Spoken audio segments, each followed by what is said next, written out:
Hello, in this video I'll be showing you how to make your link shareable on Google Drive and also how to share it. As you can see here, I'm on Google Drive and I'm on the home page.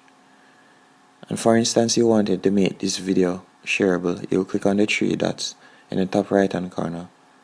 At the moment my link sharing is on. Let me turn it off. To turn it off, you simply just press down on it and you can see link sharing is turned off. And to turn it on, you do the same thing. Let me show you.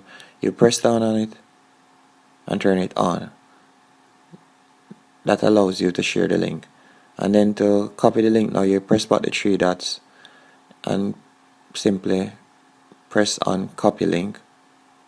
And there you'll be able to copy the link and you'll be able to paste it in WhatsApp or Twitter or wherever, or even send it in an email if you'd like.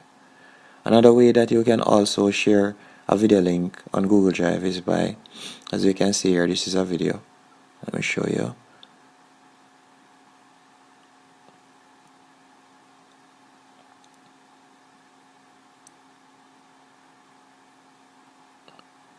Another way you can share a video link is by pressing on the three dots and also, let me scroll up and press send copy. And when you do that, you'll see the option to send it WhatsApp or wherever.